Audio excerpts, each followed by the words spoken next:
দীর্ঘ 1.5 মাস বিরতির পর আবারও বাজার থেকে ডলার কেনা শুরু করেছে বাংলাদেশ ব্যাংক। রিজার্ভের পতন ঠেকাতে ব্যাক টু ব্যাক দুদিন বড় অঙ্কের ডলার সংগ্রহ করল সংস্থাটি। বুধবার একটি ব্যাংক থেকে 7 কোটি এবং বৃহস্পতিবার 4টি বাণিজ্যিক ব্যাংক থেকে আরও কেনা হয়েছে 5 কোটি ডলার। প্রতি ডলারে কেন্দ্রীয় ব্যাংকের খরচ হয়েছে 122 টাকা 75 পয়সা।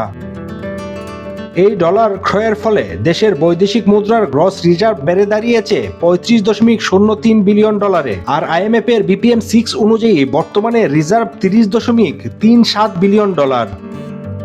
গেল মার্চে আকর 137 কোটি ডলার দায় মেটানোর পর রিজার্ভের বড় টান পড়েছিল, তবে ডলার কেনায় সেই ধাক্কা কাটিয়ে ওঠার চেষ্টা করছে সরকার। চলতি অর্থ বছরে এখন পর্যন্ত সব মিলিয়ে 561 কোটি ডলার কিনেছে কেন্দ্রীয় ব্যাংক।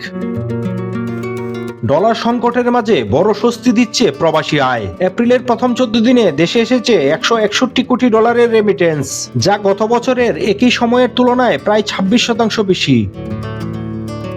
রেমিটেন্স বাড়লেও কপালে চিন্তার বাজ ফেলেছে রপ্তানি আয়। টানা 8 মাস ধরে কমেছে পণ্য রপ্তানি। গত মার্চে রপ্তানি আয় কমেছে 18%, যা বৈদেশিক মুদ্রার বাজারে তৈরি করেছে বাড়তি চাপ।